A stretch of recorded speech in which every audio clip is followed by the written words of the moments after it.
کیا آپ حالات کی ایسی بند گلی میں داخل ہو گئے کہ اب پیچھے مصیبت کھڑی ہے، دائیں بائیں راستہ نہیں ہے؟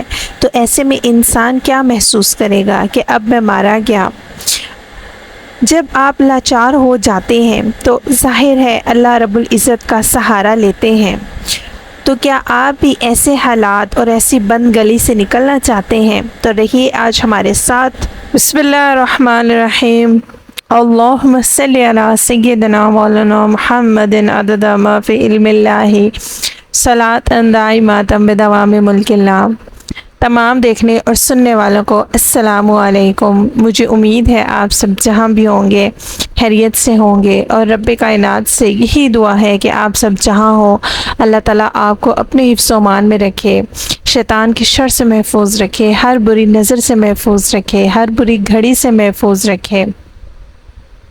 اللہ تعالیٰ آپ کی تمام جائز حاجات پوری کرے، اور جو بیمار ہیں اللہ تعالیٰ ان کو شفائے کاملہ عطا فرمائے، آمین۔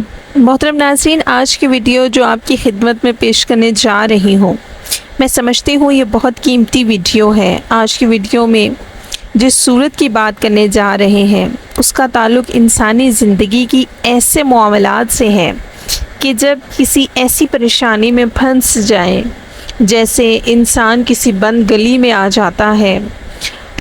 بند گلی سے مراد کوئی ایسی مصیبت جو آپ کے پیچھے پڑی ہوئی ہے اور آپ اس سے بھاگ رہے ہیں، لیکن آپ اس سے پیچھا نہیں چھڑا پا رہے، اور بھاگتے بھاگتے آپ حالات کی ایسی بند گلی میں داخل ہو گئے کہ اب پیچھے مصیبت کھڑی ہے، دائیں بائیں راستہ نہیں ہے۔ تو ایسے میں انسان کیا محسوس کرے گا کہ اب میں مارا گیا؟ ناظرین، یہ جو آج ویڈیو پیش کرنے جا رہی ہوں یہ ایسی بند گلی حالات کی جب پیچھے سے دائیں بائیں سامنے سے تمام لوگ آپ کی مخالفت میں آ جائیں اور تمام حالات آپ کی مخالف ہو جائیں، آپ کے اوپر انبار لگ جائیں الزامات کے، تو ایسے حالات میں انسان ڈپریشن میں چلا جاتا ہے۔ محترم ناظرین، بند گلی سے مراد وہ اکیلے رہ جاتے ہیں، مدد نہ دائیں سے نہ بائیں سے نہ سامنے سے نہ پیچھے سے۔ ناظرین، یاد کیجئے جب شیطان نے اللہ رب العزت سے کہا کہ میں تیرے بندوں پہ دائیں بائیں سامنے ہر جگہ سے حملہ کروں گا، لیکن شیطان نے یہ بات نہیں کی کہ اوپر سے بھی حملہ کروں گا۔ تو جب آپ ایسی بند گلی میں پہنچ جائیں اور چاروں طرف سے کوئی مدد نہ آ رہی ہو اور آپ سمجھیں کہ آپ مصیبت میں ہیں، تو اوپر سے اللہ رب العزت کی مدد آتی ہے، اور وہ اس صورت میں ہے، اور یہ ایسی صورت ہے کہ آپ یہ سمجھیں کہ کسی نے شدید بندش رکاوٹ لگا دی اور آپ کے معاملات بالکل رک گئے، اور آپ کو سمجھ ہی نہیں آ رہی کہ راستہ کہاں سے نکلے گا۔ اور جب آپ بالکل اپنے آپ کو لاچار سمجھنے لگ جاتے ہیں تو ظاہر ہے انسان اللہ رب العزت کا سہارا لیتا ہے، نماز پڑھتا ہے، کچھ لوگ صبر کرتے ہیں، کچھ لوگ اللہ کو یاد کرتے ہیں، اور کچھ لوگ رو رو کے خودکشی کر لیتے ہیں۔ تو ایسی مشکل سے نکلنے کا کوئی راستہ نہ نکل رہا ہو تو محترم ناظرین، آپ نے یہ سورت پڑھنی ہے، اور یہ سورت قرآن پاک کی 64 نمبر سورت ہے، سورہ التغابن، اور یقین کریں یہ ایسے کام کرے گی جیسے فرسٹ ایڈ ہوتی ہے۔ آپ کو کوئی چوٹ لگتی ہے نا، آپ فوراً ڈاکٹر کے پاس جاتے ہیں، اور ڈاکٹر سب سے پہلے آپ کو فرسٹ ایڈ دیتا ہے۔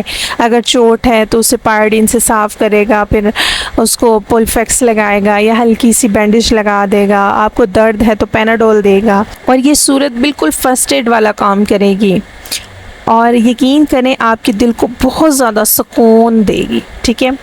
اچھا، اگر محترم ناظرین آپ کوئی چھوٹی موٹی پرابلم میں آپ پھنسے ہوئے ہیں اور آپ سمجھتے ہیں کہ نہیں حل ہو رہی، تو آپ نے سورہ التغابن کو 3 مرتبہ پڑھنا ہے، لیکن اس کے پڑھنے کا طریقہ آپ نے اچھے سے سمجھنا ہے کہ سب سے پہلے آپ نے درود ابراہیمی پڑھا، 1 دفعہ پڑھ لیجئے، اس کے بعد آپ نے سورہ التغابن کو سٹارٹ کیا، لیکن جب آپ آئیں گے اس کی آیت نمبر 11 پر، ٹھیک ہے 11 پر.